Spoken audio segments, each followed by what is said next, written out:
Mais j'aimerais vous dire, mes frères et sœurs, ce n'est pas facile d'être un père.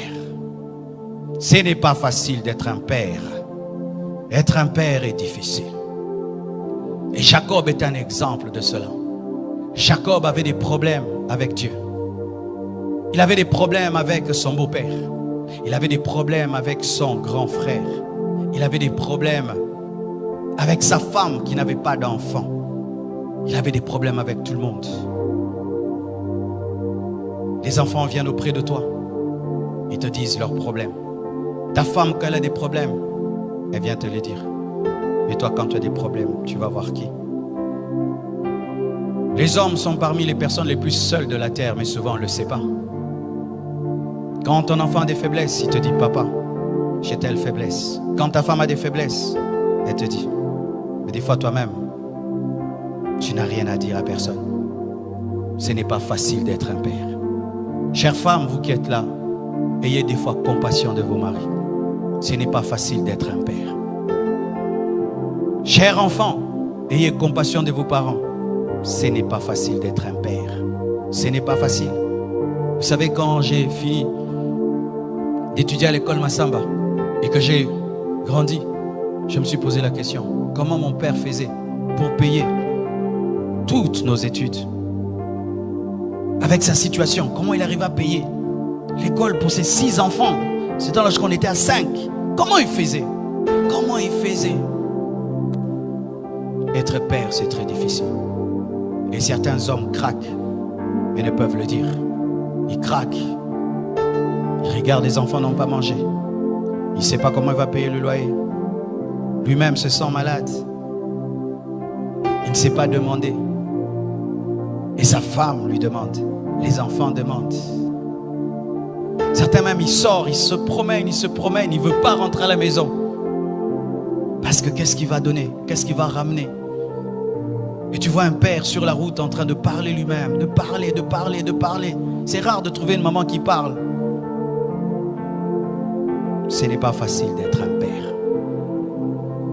Ce n'est pas facile. Tu t'occupes de tout le monde, mais personne ne s'occupe de toi. Et des fois même, quand on tombe sur une femme qui est tellement dure, elle est tout le temps en mode, tu es le mari, tu dois. Elle oublie que tu es un homme. C'est quand Jacob a dit, suis-je Dieu? Suis-je Dieu? Suis-je Dieu? Mon frère veut me tuer déjà. Laban veut me tuer.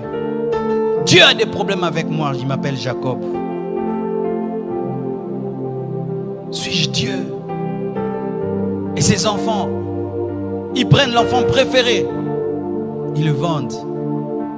Jacob avait des problèmes, des sérieux problèmes. Ce n'est pas facile d'être un père. Aujourd'hui, en ayant compris cela, des fois, je me répands d'avoir été trop dur avec mon père. Trop dur. Je me répands. Et j'imagine ce qu'il pouvait vivre. Moi, je n'ai que 3 enfants. Lui, il en a 7. Arrêtez d'être trop dur avec vos pères. Arrêtez d'être trop dur avec vos maris. Vous allez remarquer qu'il y a plus d'AVC des hommes que des femmes. Beaucoup d'hommes meurent avant leurs femmes. C'est à cause du stress. À cause du stress. Vous tous, vous dormez. Lui, il ne dort pas. Il est en train de regarder le plafond. Je vais faire comment pour payer la maison? Je vais faire comment pour envoyer les enfants à l'école? Je vais faire comment? Et pendant même ici en Afrique, il y a aussi sa famille qui lui demande des choses. La belle famille demande, sa propre famille. Comment je vais faire? Comment je vais faire? Il dort 2 heures du temps. Et il se réveille. Il n'a pas mangé. Il doit aller chercher. Et des fois quand il ramène, on ne lui dit pas merci. On lui dit c'est peu. Tu ramènes que ça? Moi je vais aller au marché avec 1000 francs. Mais il ne sait pas comment tu as eu les 1000 francs. C'est pourquoi papa, arrêtez d'être des magiciens. Dites à vos femmes comment vous attrapez l'argent. Dites à vos femmes comment vous attrapez l'argent. Ne faites pas la magie. Il se bat, il met du riz sur la table.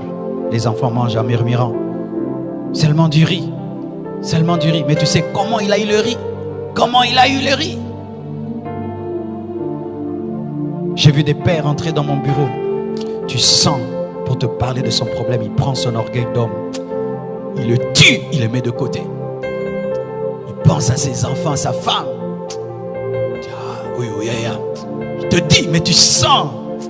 Il a accepté. Il a accepté de mettre de côté son orgueil.